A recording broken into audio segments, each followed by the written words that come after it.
Love Center News, keeping you informed on what's happening this week in your ministry. Thank you for coming to the Love Center. It is our prayer that today's worship experience will be precise, real, and clear. Welcome home.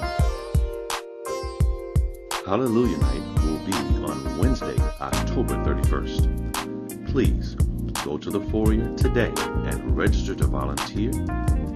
And you can also begin to bring candy for the trunk or treat.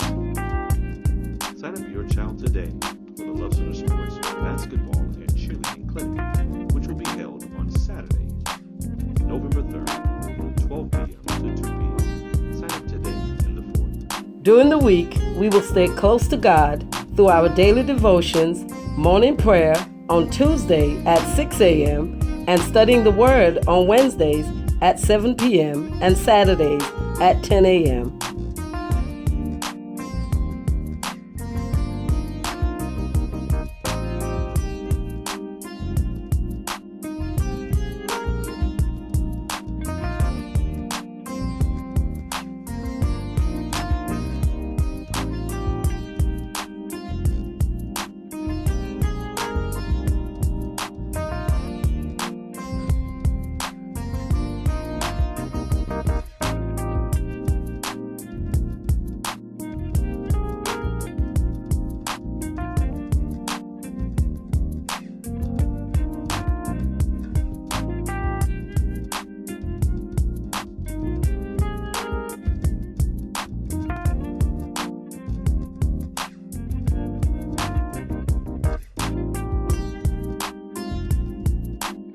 Tune in on Sundays at 6 p.m. for the Shake the Nations broadcast with Pastor Byron L. Broussard on Shabbat Radio.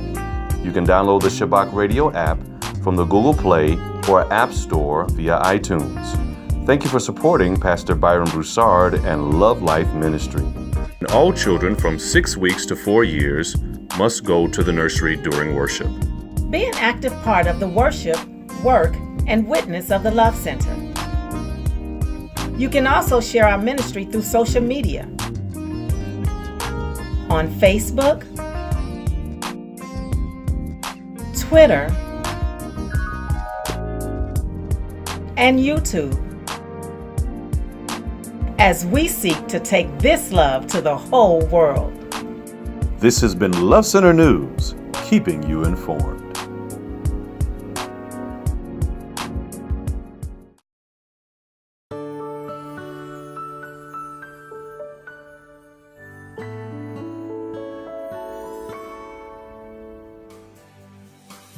October is Breast Cancer Awareness Month.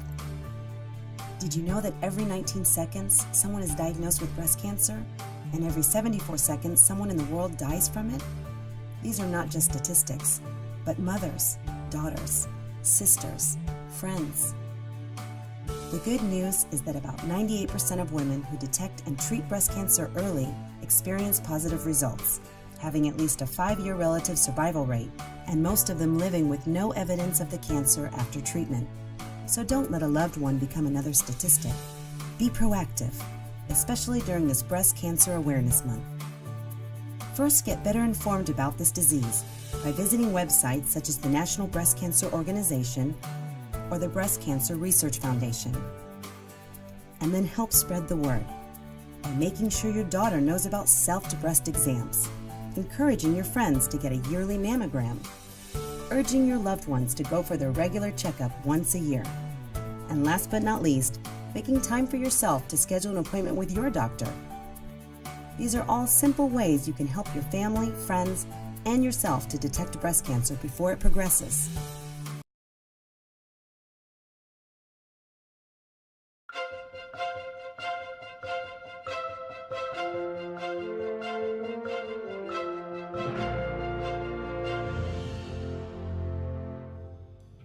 On October 16, 1968, 2 award-winning U.S. athletes used the medal ceremony at the Olympics to protest racial inequality in America. Sprinters Tommy Smith and John Carlos placed first and third in the 200-meter dash at the games in Mexico City.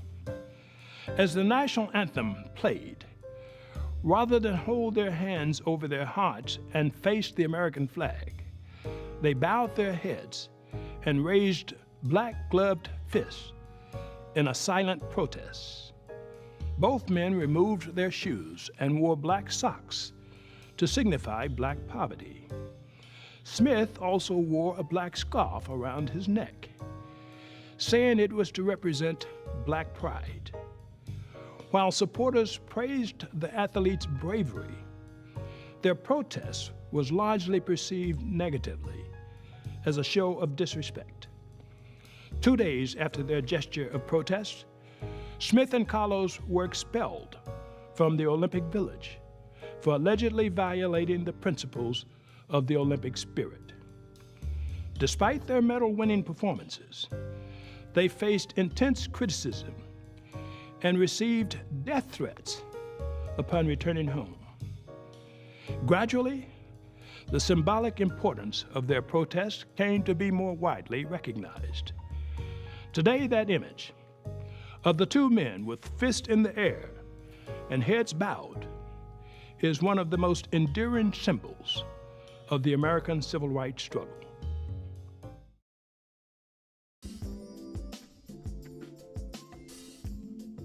I want the church to have a new revelation and a little more depth to our understanding. We need to know that wealth and money in and of themselves are not evil. We need resources to do the ministry and the will of God. However, there are some real pitfalls, some real truths about the alteration of a human personality and the alteration of a human spirit that can take you off track, and you will never be the servant of God you should if you get thrown off track and distracted by the pursuit of money.